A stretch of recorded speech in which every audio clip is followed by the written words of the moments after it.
I remember the feel of my grandfather's hand.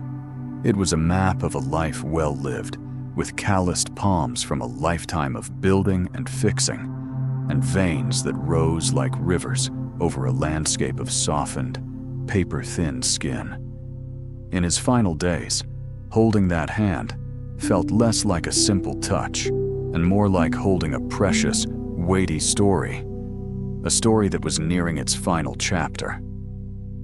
We often shy away from conversations about life's end. We use hushed tones and euphemisms as if speaking its name might hasten its arrival. But what if we approached it differently? What if we saw it not as a terrifying void, but as a sacred, natural transition? A final journey home. There are people who walk this path with families every single day. They are the quiet heroes of our healthcare system, the keepers of stories, the gentle guides in life's most profound moments. They are hospice nurses. And over countless hours spent at the bedsides of the elderly, they've noticed a pattern, a gentle, predictable rhythm that unfolds as a person prepares to leave this world. These aren't frightening signs. They are simply the body's way of saying, "I have finished my work, I'm tired, I'm getting ready to rest." Understanding them doesn't make the goodbye any less sad, but it can transform fear into understanding, anxiety into acceptance, and chaos into a profound sense of peace. Today, we're going to walk through the 6 signs that hospice nurses say almost always happen before our elderly loved ones pass away. This isn't a clinical checklist. This is a compassionate guide, a collection of stories meant to bring comfort and clarity. This is a conversation about love, legacy, and the gentle art of letting go. The first sign is one of profound, quiet retreat, a significant increase in sleep and withdrawal from the world. Think of the human body like a beautiful, intricate old house that has been lit up brightly for 80 or 90 years. Every room has been filled with laughter, activity, and energy. But now, the time has come to conserve power. The body, in its infinite wisdom, begins to turn off the lights in rooms that are no longer needed for the final journey. The grand ballroom of social activity, the busy kitchen of appetite, the bright sunroom of conversation, they slowly, one by one, go dark. This isn't a rejection of you. It's a conservation of precious, dwindling energy. Your loved one might sleep for most of the day and night, waking only for brief, fleeting moments. When they are awake, they may seem distant, less interested in the television, the daily news, or even conversation. I remember a hospice nurse telling me about a woman named Eleanor. Her room had always been the family hub. Her children and grandchildren would gather, telling stories, laughing, trying to engage her as they always had. But Eleanor was sleeping, her breath soft and even. Her daughter felt frustrated, almost hurt. She said, "It feels like she's already left us." The nurse gently suggested a different approach. Instead of trying to pull Eleanor back into their world of noise and activity, she encouraged them to enter Eleanor's world of quiet. So they did. They stopped talking over each other, and instead, they took turns sitting by her bed in silence. They read her favorite poems in a low whisper. Her son, a musician, softly played his guitar in the corner. And a funny thing happened. In those quiet moments, Eleanor would sometimes stir. Her eyes would flutter open, find one of theirs, and she would offer the faintest, most beautiful smile. It was a connection that went deeper than words. She wasn't rejecting them. She was inviting them into her peace. So if you see this withdrawal, don't try to fight it. Don't shake them awake or speak loudly to get their attention. Instead, join them. Hold their hand. The sense of touch is one of the last to fade. Put on their favorite soft music from their youth. Read to them. Or just sit in companionable silence. Your presence, your calm, loving energy is the most powerful comfort you can offer. You are letting them know they are not alone on this quiet, sacred path. The second sign follows logically from the first. It's a dramatic change in appetite and thirst. For our entire lives, food is central. It's celebration, it's comfort, it's medicine, it's family. The dinner table is where we connect. So when a loved one stops eating or drinking, our first instinct is to panic. We think they're starving, that they're giving up. We plead, we coax, we try to tempt them with their favorite foods. But a hospice nurse will tell you to look at it from a different perspective. The body is preparing for a journey that doesn't require fuel. The digestive system, an incredibly complex piece of machinery, is one of the first to be decommissioned. It's slowing down, shutting off. Forcing food or liquids on a body that can no longer process them can actually cause discomfort, nausea, or even pain. A nurse once shared a story about a gentleman named Arthur, a proud Italian man whose entire life revolved around food. His Sunday dinners were legendary. In his final weeks, he refused everything. His family was beside themselves with worry. His wife would bring in his favorite pasta, the smell filling the room, and Arthur would simply turn his head away. The nurse sat with the family and explained that Arthur's body was doing exactly what it was supposed to do. She said, "Think of it this way. He spent 92 years fueling his body for a wonderful life. Now, his body is telling him the work is done. It no longer needs the fuel." She suggested instead that they focus on comfort. They started using a small sponge to moisten his lips and mouth with water. They put a little lip balm on his dry lips. One day, his son had an idea.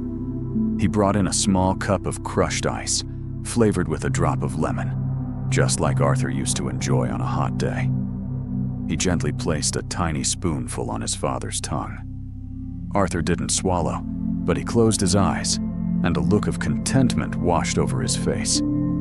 He was tasting a memory. He was receiving comfort, not calories. This is the shift in thinking. Move from nutrition to nurture. The desire for food and water will naturally fade.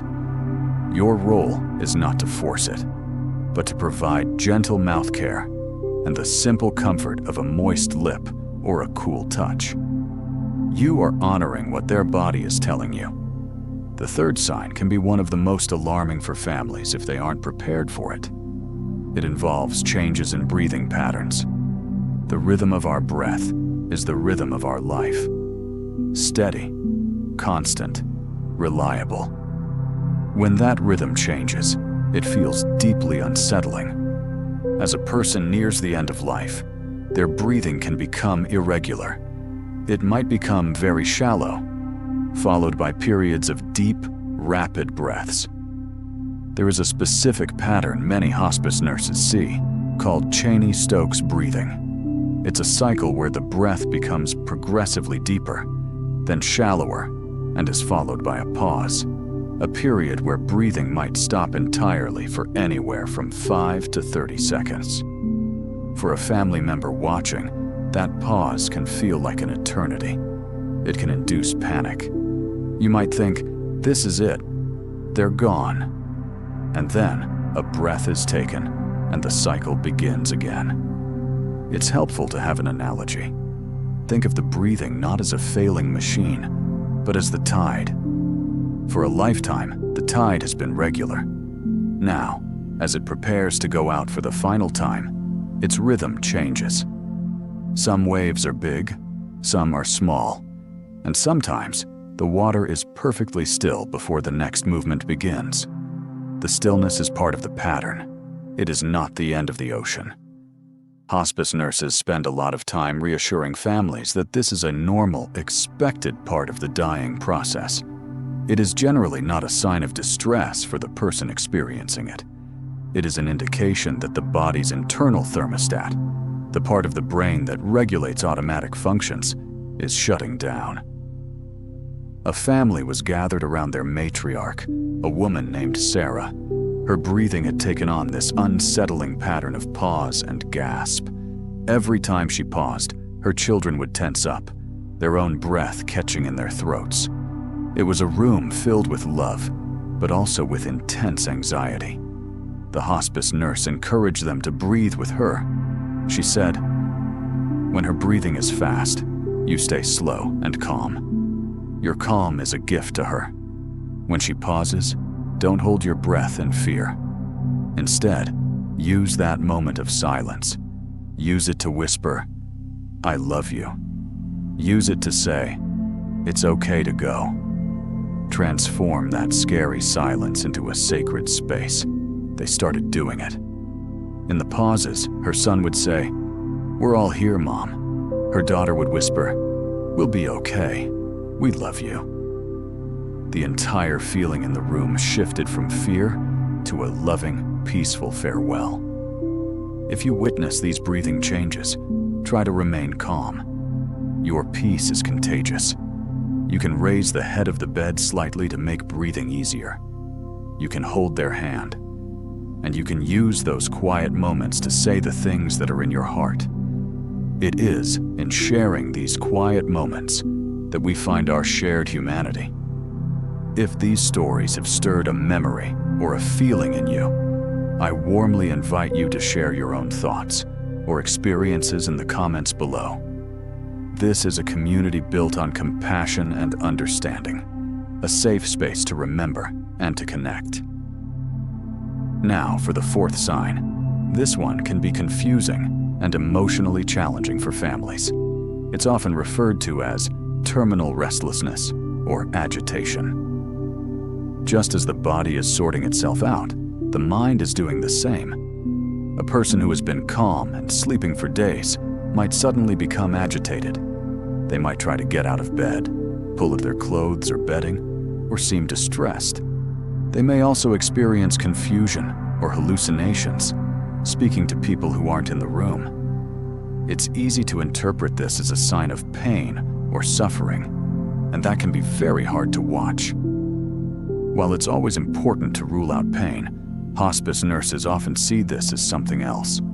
The mind's final, monumental effort to process a lifetime of memories, experiences, and unresolved emotions.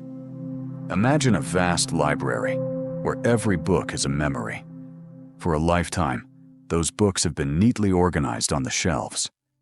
Now, in these final days, it's as if a great wind has blown through, pulling every single book off the shelf at once. The mind is trying to sort through them, to make sense of a lifetime of images, sounds, and feelings. It's a confusing, overwhelming process. When your loved one calls out for their mother who passed away 50 years ago, or seems to be having a conversation with their late husband, a comforting perspective is that they are not hallucinating in a frightening way. Perhaps they are already bridging the gap between this world and the next. Perhaps they are seeing the welcoming committee. A nurse told me about a gentle, quiet man named David, who became very agitated in his last 48 hours. He kept repeating the name Laura. Family was confused. They didn't know a Laura. They tried to correct him, saying, "No, Dad, there's no Laura here." This only made him more agitated. The hospice nurse, after listening patiently, asked them a question. "Did your father ever serve in the war?" He had. He'd served in France during World War II. The nurse gently suggested, "Is it possible Laura was someone he knew then? A friend? A first love? Someone whose memory he needs to make peace with?" The family changed their approach. The next time David called for Laura, his son sat beside him, held his hand, and said, "It's okay, Dad. Laura knows you're thinking of her. It's all okay." David's agitation visibly subsided. He gripped his son's hand, closed his eyes, and a single tear rolled down his cheek. He had been heard, not corrected. He had been validated, not dismissed. If you encounter this restlessness, your goal is to create a calm, peaceful environment. Don't argue or try to reorient them to your reality. Step into theirs. Speak in a calm, reassuring voice. Ask questions gently. Play soothing music. Sometimes a gentle touch or a light massage can help ground them. You are the anchor in their storm of memories. The fifth sign is one of the most mysterious and beautiful phenomena in the dying process. It is often called the final surge of energy, or terminal lucidity. After days of sleeping, withdrawal, and confusion, your loved one might suddenly wake up. Not just wake up, but be completely and utterly themselves again. They might ask for their favorite food, sit up in bed, and speak with incredible clarity. They might share memories, give advice, and say goodbye with a lucidity that you thought was lost forever. It can feel like a miracle.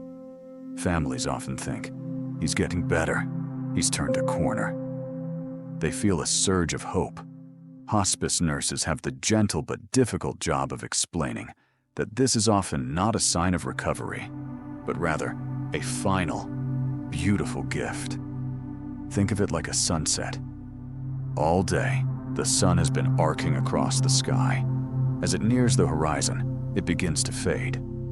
But right before it disappears, it often ignites the sky with a final, breathtaking burst of color and light. It is the sun's last, glorious display before it slips away. This surge of energy is the soul's sunset.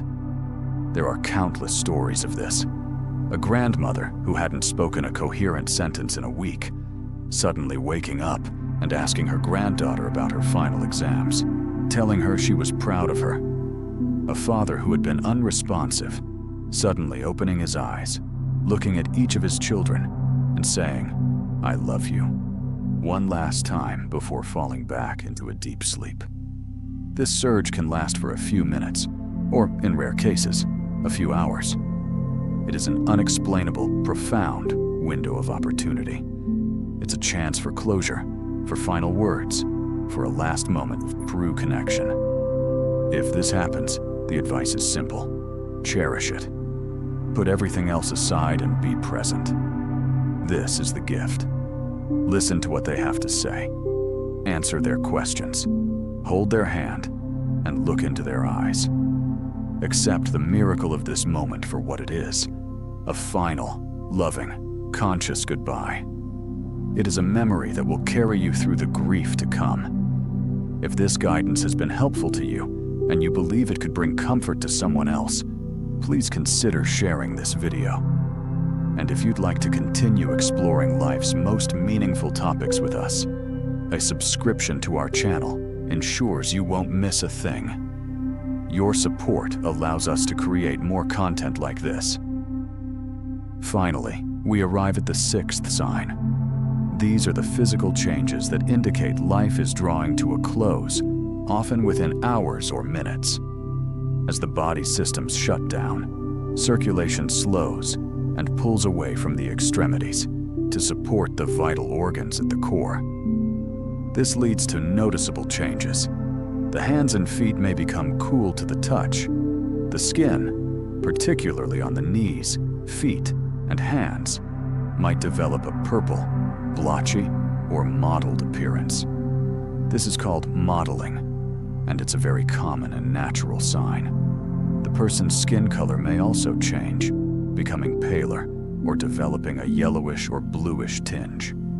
Their breathing will become even more irregular, with longer pauses, until it finally, gently, ceases. The final breaths are often not a struggle, but a quiet release, a letting go. This can be the hardest part to witness, as it is so tangible. But again, it helps to reframe what you are seeing. The coolness is not because they are cold.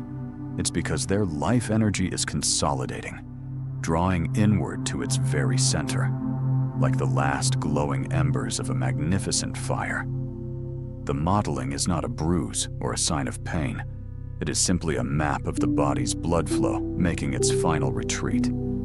A hospice nurse once described it as the body performing its last sacred task, A family was gathered around their mother, and they noticed her feet were cold and her hands were turning a dusky color. They were distressed. The nurse brought them a soft, warm blanket. She didn't put it on the mother to warm her up, but rather, she invited the family to tuck it around her. She said, "Your mother spent her life wrapping you in warmth and love. Now, you can wrap her in it. Let this blanket be a symbol of all the love and comfort you are giving back to her. Focus not on the coolness of her skin, but on the warmth of your love filling this room." It changed everything.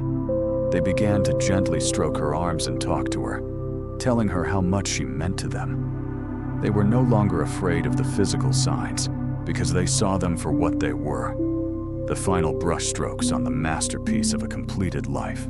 So there they are, the 6 gentle signs. Increased sleep, changes in appetite, new breathing patterns, restlessness, a final surge, and the physical changes at the very end. Seeing them laid out like this, they are not a horror story. They are the chapters of a final universal narrative, a story of the body knowing instinctively how to complete its journey. The wisdom of hospice nurses teaches us that the end of life does not have to be a medical emergency filled with fear and panic. It can be a profoundly human and spiritual experience. It's a time for presence over presence, for silence over noise, for touch over talk. It's a time to honor a life lived and to hold space for a peaceful transition. The most important thing to remember, the thread that runs through all of this, is that hearing is one of the very last senses to go.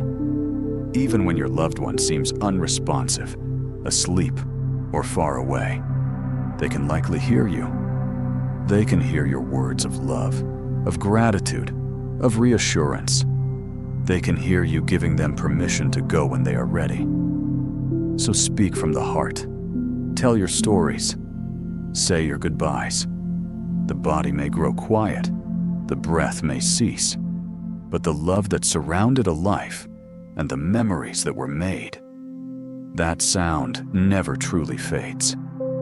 It echoes in the hearts of those who are left behind, a beautiful and lasting legacy.